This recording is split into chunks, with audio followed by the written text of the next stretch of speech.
میرے عزیز دوستو،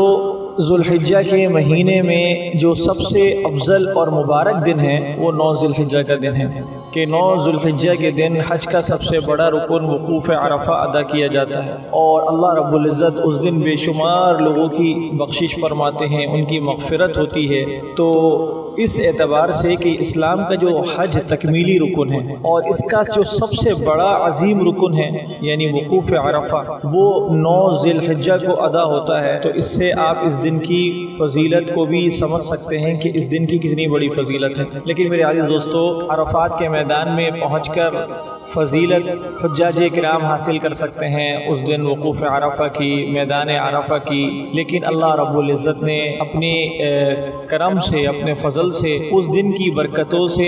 غیر حاجیوں کو بھی محروم نہیں فرمایا، اور اللہ رب العزت نے اس دن روزے کی ایسی عظیم الشان فضیلت مقرر کر دی کہ جو بھی اس دن روزہ رکھے گا اللہ رب العزت اس کو اپنے شان کے مطابق اس سے اپنی رحمت سے مستفید ہونے کا موقع اس کو عطا فرمائیں گے۔ اور حدیث شریف کے اندر باقاعدہ اللہ کے رسول صلی اللہ علیہ وسلم نے ارشاد فرمایا کہ کوئی دن ایسا نہیں، اما عائشہ رضی اللہ تعالی عنہ کی روایت ہے، فرماتی ہیں کہ اللہ کے رسول صلی اللہ علیہ وسلم نے ارشاد فرمایا کوئی دن ایسا نہیں ہے جس میں اللہ تعالی عرفہ یعنی 9 ذوالحجہ کے دن سے زیادہ بندوں کو جہنم سے نجات دیتے ہیں، اور اللہ تعالی عرفے کے دن یعنی 9 ذوالحجہ کو بندوں کے قریب ہوتے ہیں، اور پھر فخر کے طور پر فرشتوں سے فرماتے ہیں کہ فرشتوں یہ بندے کیا چاہتے ہیں۔ حضرت ابو قتادہ رضی اللہ تعالی عنہ سے ایک روایت ہے، لمبی روایت ہے لیکن مختصراً اس کے بارے میں آپ حضرات کو بیان کر رہا ہوں کہ حضور پاک علیہ الصلوۃ والسلام سے یوم عرفہ کے روزے کے بارے میں پوچھا گیا تو اللہ کے رسول نے فرمایا یکفر السنۃ الماضیہ والباقیہ، اللہ کے رسول فرما رہے ہیں کہ یہ 1 سال گزشتہ اور 1 سال آئندہ کے گناہوں کا کفارہ بن جاتا ہے۔ اور حضرت ابو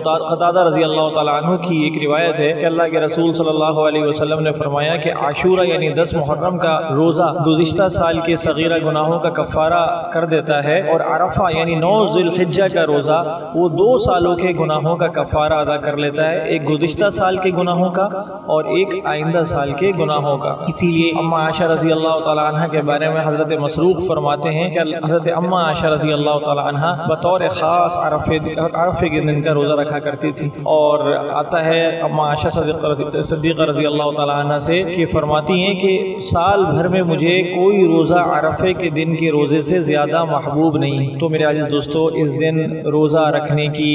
ترتیب بنانا اور روزہ خود بھی رکھنا اور بھی ساتھیوں کو اس کی ترغیب دینا کہ بہت ہی فائدے کی بات ہے، بہت ہی فضیلت کی بات ہے کہ اللہ رب العزت 1 سال پچھلے اور 1 سال اگلے گناہوں کو اللہ معاف فرما لیتے ہیں۔ لیکن اس بات کو بھی یاد رکھنے کی اور سمجھنے کی ضرورت ہے کہ گناہوں کی معافی یہ کون سے گناہ ہیں؟ ان سے مراد صغیرہ گناہ ہیں کہ اللہ رب العزت اس سے صغیرہ چھوٹے گناہوں کو معاف فرماتے ہیں، اور کبیرہ گناہوں کے لیے تو توبہ ضروری ہے، لیکن یہاں پر صغیرہ گناہ کی بخشش بھی اللہ کی طرف سے ایک بہت بڑی نعمت ہے کہ اللہ ہمارے چھوٹے چھوٹے گناہوں کو دھو دے اور ہمیں ان چھوٹے گناہوں سے پاک کر کے ہمیں بڑے گناہوں سے بچنے کی توفیق عطا فرما دے، ان سے پکی سچی توبہ کی توفیق عطا فرما دے کہ بڑے گناہوں سے جو ہے وہ گناہوں سے معافی وہ توبہ سے ہی اس سے معافی ہو سکتی ہے۔ اور سچی توبہ کے لیے میرے عزیز دوستو 3 باتیں ضروری ہیں۔ پہلی بات یاد رکھنے کی ضرورت ہے کہ گزرے ہوئے گناہوں پر افسوس اور شرمندگی کا ہونا، آدمی کے دل میں ندامت ہو، شرمندگی ہو کہ یہ گناہ مجھ سے سرزد ہو گیا، اور ساتھ ہی ساتھ جن چیزوں کی قضا ضروری ہے چاہے وہ اللہ کے حقوق میں سے ہوں، جیسے قضا نمازیں ہیں، قضا روزے ہیں، زکوٰۃ ہے، حج ہے، قربانی ہے، قسم کا کفارہ وغیرہ، یہ چیزیں اگر آدمی سے اپنی زندگی کے اندر چھوٹ گئی ہیں تو فوری طور سے ان کی ادائیگی کرنا، حسب قدرت ان کو ادا کرتے رہنا، کوشش کرنا کہ میری نمازوں کی قضا ہوتی چلی جائے۔ جب فرض نماز پڑھنے ہوں، سنتیں پڑھنے سے پہلے آدمی جو ہے وہ اگر پچھلی کوئی نماز اس کی قضا ہوئی ہے تو وہ ہر فرض نماز کے ساتھ اپنی اس پچھلی نماز کی قضا کرتا چلا جائے گا۔ اسی طریقے سے جو بندوں کے حقوق ہیں، جیسے کسی کا قرض لیا ہوا ہے یا میراث ہے یا کسی بھی قسم کا کسی کو جانی نقصان دیا ہوا ہے، مالی نقصان دیا ہوا ہے، ان کو پورے حد تک کوشش کرنا کہ وہ ان کو ادا کرے یا حقدار سے معافی حاصل کرے۔ دوسری بات یہ ہے کہ فوراً ان گناہوں کو چھوڑ دینا اور ان سے الگ ہو جانا، اور تیسری بات یہ ہے کہ آئندہ ان گناہوں کے نہ کرنے کا پختہ ارادہ اور عزم کر لینا۔ یہ 3 باتیں ہو جائیں گی تو اس گویا یہ پکی توبہ ہے جس کو ہم توبۃ النصوحہ اللہ پاک نے قرآن کریم کے اندر بیان فرمایا ہے۔ تو میرے عزیز دوستو، یہ یوم عرفہ کا روزہ بہت ہی زیادہ فضیلت والا روزہ ہے کہ اس کے اندر اللہ رب العزت جو ہے وہ آدمی کے گناہوں کو معاف فرماتے ہیں اور آدمی کو جو ہے اس کی دعاؤں کو قبول فرماتے ہیں۔ اسی طریقے سے تکبیرات تشریق، کہ تکبیرات تشریق یہ 9 ذو الحجہ کی فجر سے لے کر 13 ذو الحجہ کی عصر تک ہر فرض نماز کے بعد بآواز بلند مردوں کے لیے ایک مرتبہ کہنا ضروری ہے اور واجب ہے اور لازم ہے، اور اسی طریقے سے عورتوں کے لیے اپنے گھر کے اندر نماز کے بعد آہستہ آواز سے ان تکبیرات کو پڑھنا، اور وہ تکبیر کیا ہے؟ اللہ اکبر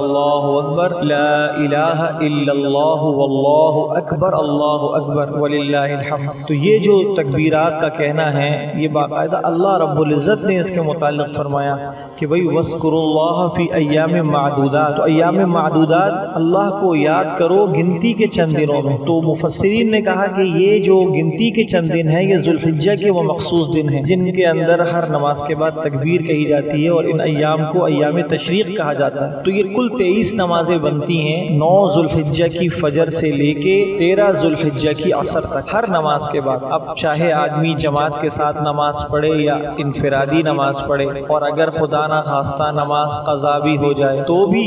جب نماز پڑھے تو اس کو جو ہے وہ تکبیر کو آواز بلند ایک مرتبہ کہے۔ اسی طریقے سے اگر کوئی شخص نماز کے اندر شریک ہوا ایک رکعت کے بعد، اب امام نے سلام پھیر دیا، اب وہ نماز اپنی پوری کر رہا ہے، تو جب اپنی نماز پوری کر لے تو اس کے بعد بھی بآواز بلند کہ اس کے آس پاس اطراف والوں کو اس تکبیر کی آواز آ جائے۔ اس کے اندر ہمیں شرم نہیں کرنی ہے، اس کے اندر ہمیں پورے جذبے کے ساتھ اللہ کے اس حکم کو پورا کرنا ہے۔ اسی طریقے سے عید الاضحیٰ کی جو رات ہے وہی بڑی فضیلت والی رات ہے۔ ذو الحجہ کا پورا مہینہ برکتوں والا مہینہ ہے، اور خاص طور سے اس کا پہلا عشرہ یعنی ابتدائی 10 دن، اس کے اندر اللہ رب العزت نے بڑی فضیلت رکھی ہے ان 10 دنوں کی، اور ان کی بہت زیادہ اہمیت ہے جو آپ حضرات کے سامنے بیان ہو چکی۔ اور پھر اس عشرے کی آخری اور 10ویں رات جو 9 ذو الحجہ کے دن سورج غروب ہونے سے لے کر عید الاضحیٰ کے دن صبح صادق تک ہوتی ہے کہ یہ عید الاضحیٰ کی رات کہلاتی ہے۔ اور کئی روایات میں عیدین کی راتوں کی فضیلت آتی ہے۔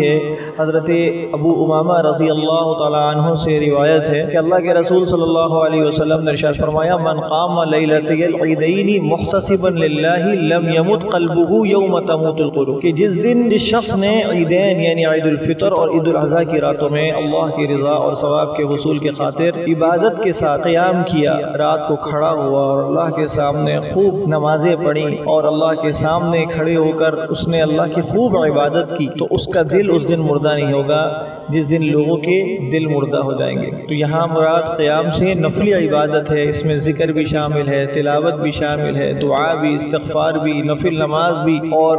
اس دن سے مراد جس دن دل مردہ نہیں ہوگا وہ دن قیامت کا دن ہے کہ جس کی دہشت سے لوگوں کے دل مردہ ہو جائیں گے۔ تو جو ان عیدین کی راتوں کے اندر اپنے وقت کو قیمتی بنائے گا اور اللہ کی اطاعت اور عبادت کے اندر ان راتوں کو گزارے گا، اللہ رب العزت اس کے دل کو مرنے سے بچائیں گے، اس کے دل کو دہشت سے اڑنے سے بچائیں گے۔